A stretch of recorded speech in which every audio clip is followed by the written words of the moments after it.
Here we go again, kids. Bobby Blitz from Overkill. That's right. You are watching Loudwire.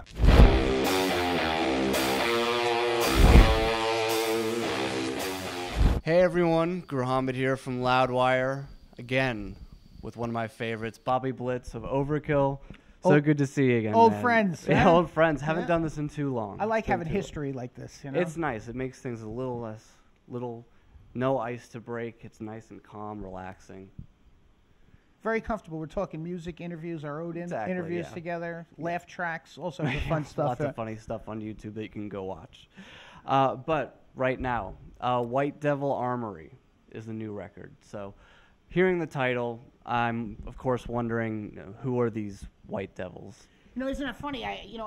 Isn't it the age of Google and everything? I mean, even after this was created, I had to Google it and find out, and I couldn't find it anywhere. I think I found one kind of nondescript definition on the Urban Dictionary. But we were looking for a thread to write on, and it's a necessary element for writing. And so Dee Dee's kind of creating riffs, and so these riffs are morphing into songs with Dave and Ron, and he's, I'm keeping daily touch, and I'm like, what are you thinking? And I expected something more than, I'm thinking Armory. But this was his thread, and this is how he's writing these riffs, and what's sneaking into his head, and then I'm getting, images sent to me of different armories around the world. All right. And he's saying, isn't it strong? See the strength in this? And I'm like, yep, I see where your thread is. I see where your starting point is. So what I started doing was I took the word and started messing around with it, with the adjectives and the synonyms and the antonyms and the colors and numbers. And I scratched it out on a phone bill. It was really that simple. I'm looking down at it from my desk, and I said, I'm in the middle of a Tarantino movie. This is strange, and I'm next. So I really thought it was kind of cool that it was self-created, based on the thread, but then extended into imagery. Sure, absolutely. And listening to the song and paying attention to the lyrics, right away what jumped out at me was, I thought Judas Priest.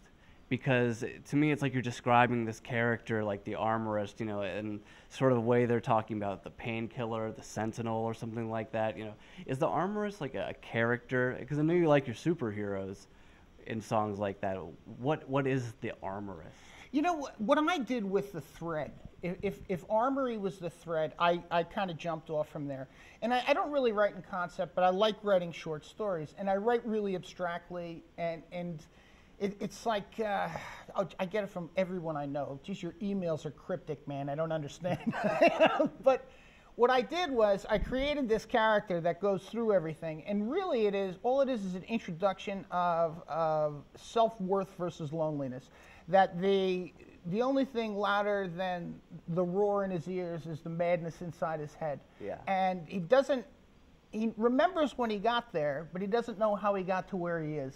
And he'd really like to go back. So it comes to the point where he becomes so kind of over the top with regard to his verbalization that he calls these commands out to those who are listening, as opposed to it just being a story. So that's kind of the introduction to the story. It's a story of madness versus loneliness, and where's the solution or the resolution to this? Sure. So it's doesn't look as complicated when you see words like run. But I think that with that explanation, it's probably a little bit more understandable. Yeah. So he's giving those commands to people and stuff. He's giving the commands as he's defending himself. Very cool. Yeah. Very cool. And I want to talk about Dave's contributions to this album, because Dave Linsk, I feel like he is one of metal's most underrated guitarists. I feel like people don't talk about him enough. In a very, very high regard. He's been with you guys for a long time now. Can you tell me about what he's brought to this record?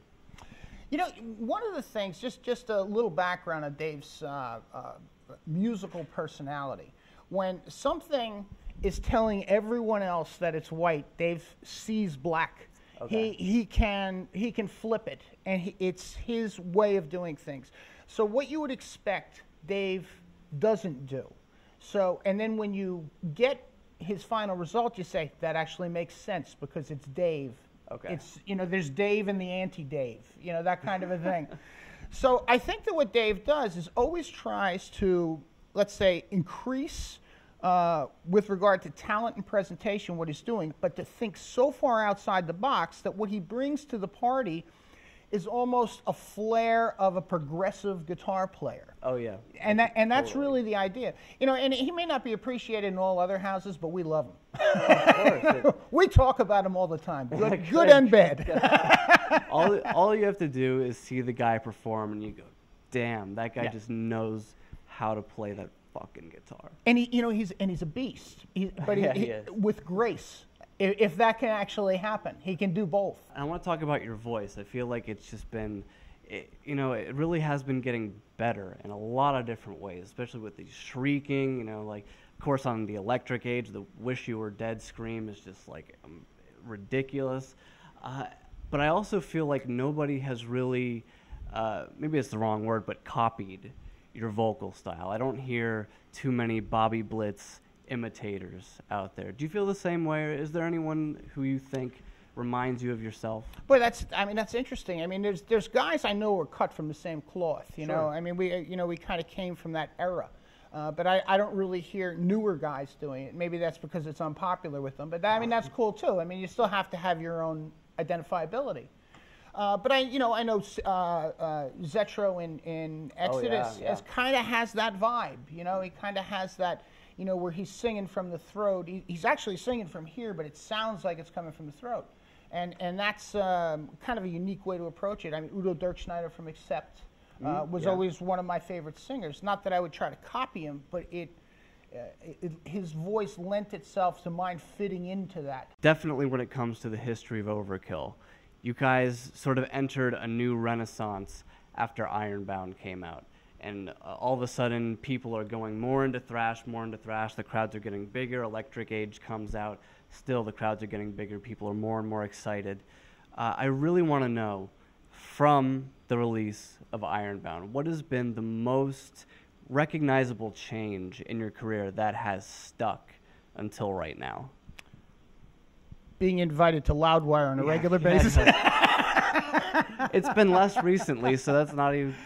Didn't mean it. I think there's chapters in our history, and I think that somewhere around Ironbound, Immortalis, that's that period of time you're speaking of, that we caught a jump. And I think that jump happened when Ron Lipnicki joined the band. He kind of just recognized what we needed. And I think that was because he learned to play live with us before he learned to record with us. Okay. So he was out on the road for a year plus before we recorded a record with him. So it became natural. At the same time, I think the scene was becoming healthier with the experienced bands kind of showing back up and offering some great material for this community or scene. And a lot of younger bands that had this huge hunger. So I think what stuck is the fact that we understand a good opportunity and how to exploit it to some degree. Sure. In a good way, because I think the people who win this exploitation are the people who listen to it. But due to Ron, due to the health of the scene, and what stuck is kind of this wave or chapter of Overkill, let's say, using our energy to its fullest.